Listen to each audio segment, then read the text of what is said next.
ஆதி என்னும் பராபரையே அன்பான மனோன்மணியே ஜோதி எனும் பஞ்சகத்தாலே சொற்பெரிய கரிமுகனே தீது நீக்கும் கந்தவளே திருத்துகின்ற குருநாதர்களே 18 சித்தர்களே பண்பான பரமசிவமே ஓதியே ஜோதிடங்கள் உரைப்பதற்கு நாத விந்து வடிவாக நல்ல துணை ஆவியே.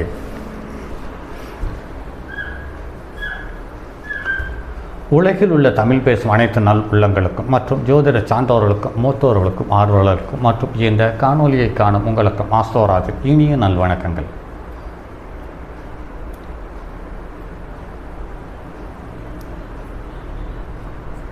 ஜோதிடம், ஆன்மீகம், வாழ்வியல், மருத்துவம் என்ற 4 தலைப்புகளில் தொடர் காணொலிகளாக கொடுத்து வருகிறோம். அந்த வகையில் இன்று ஆன்மீகம் சார்ந்த பரிகாரத்தில் மற்றும் ஒரு பதிவு.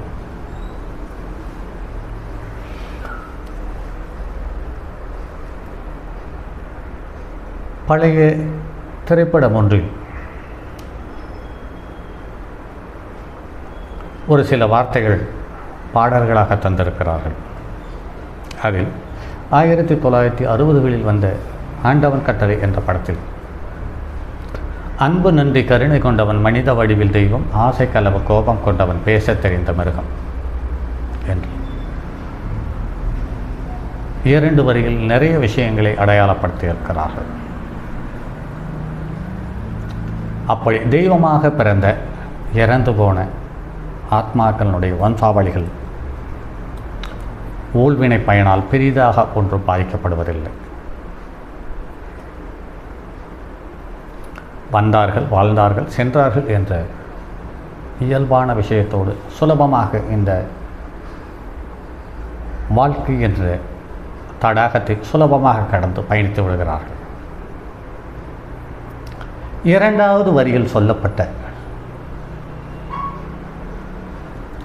ஆசைக்களவு கோபம் கொண்டவன் பேசத் தெரிந்த மிருகம் என்று சொல்லப்பட்ட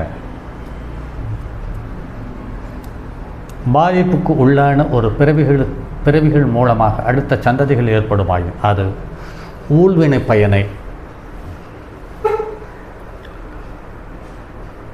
உடல் மீதும் தலை மீதும் மனத்தின் மீதும் தாங்கிக் கொண்டே பிறந்து விடுகிறது. அந்த பிறவி இந்த வாழ்க்கை என்ற தடாகத்தை அல்லது இந்த வாழ்க்கை என்ற பயணத்தை கடந்து முடிந்து வாழ்க்கை பயணத்தை முடிப்பதற்குள் ஏன் பிறந்தோம் என்ற பலமான சங்கடத்தையும் சிரமத்தையும் பலவிதமான எதிர் கேள்விகளோடு வாழ்ந்து முடிக்கிறது. இதற்கு எல்லாம் தீர்வுகள் உண்டா என்றால் உண்டு என்று நிறைய முன்னோர்கள் ரிஷிகளும் அதீத சக்தி பெற்ற மனிதர்களும் நிறைய விஷயங்களை அடையாளப்படுத்தி இருக்கிறார்கள்.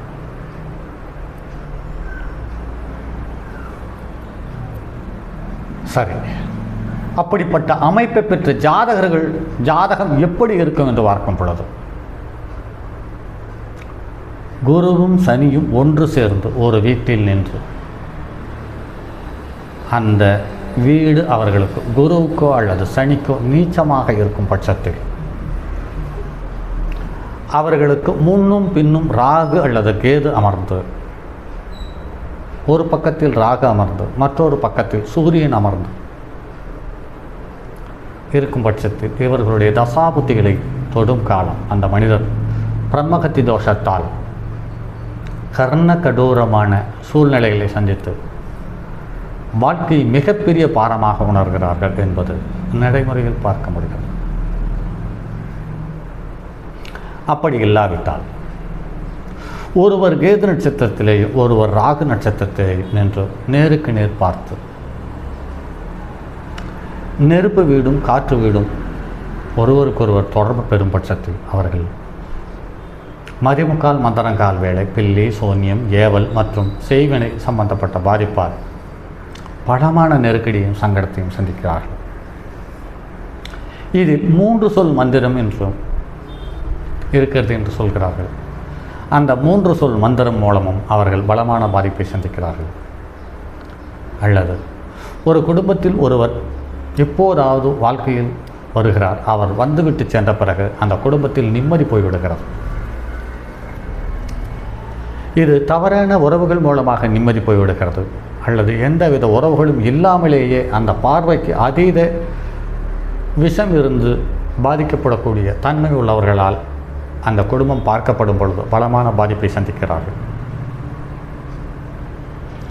இப்படி எண்ணற்ற விஷயங்களில் ஊழ்வினை கண்முன்னே வந்து நர்த்தனமாடி அந்த குடும்பத்தை பலமான சங்கடத்தையும் பிரச்சனைகளுக்கும் உட்படுத்தி சென்று விடுகிறது என்பது நடைமுறையில் பார்க்கப்படுகிறது.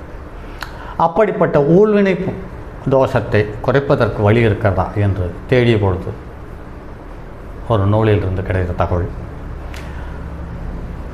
ராஜரிஷி அதாவது சப்த ரிஷியில் ஒருவரான விஸ்வாமித்திரருக்கு ஆலயம் இருப்பதாக சொல்லப்படுகிறது. அது விஜயபதி என்ற ஊரில் இருப்பதாக சொல்லப்படுகிறது. ராஜரிஷி விஸ்வாமித்திரருக்கு என்று தனி ஆலயம் விஜயபதி என்ற ஊரில் அமைக்கப்பட்டுள்ளது. இங்கு ராஜரிஷியின் அதிஷ்டானம் உள்ளது. அமாவாசை நாளில் கடலில் குளித்து ரிஷியை வழிபடுபவர்கள் ஏராளம். தை மாதம் ஆடி அமாவாசை சிறப்பு நாளாக கொண்டாடப்படுகிறது. இது திருநெல்வேலி நாகர்கோவில் வழித்தடத்தில் வள்ளியூரில் இறங்கி ராதாபுரம் வழியாக விஜயபதி செல்லலாம். மற்றும் திருச்செந்தூர் கன்னியாகுமரி சுற்றி வழி மார்க்கத்தில் சென்றால் விஜயபதியிலேயே இறங்கிக் கொள்ளலாம். இது அமைதியான ஸ்தலம். ஊழ்வினை தோஷம் எப்படிப்பட்டதாக இருந்தாலும் அந்த ஊழ்வினை தோஷத்திலிருந்து கொஞ்சம் கொஞ்சமாக வெளியேறி நிம்மதியான வாழ்க்கை வாழ்வதற்கு உகந்த ஸ்தலமாக அடையாளம் காட்டப்பட்டிருக்கிறது.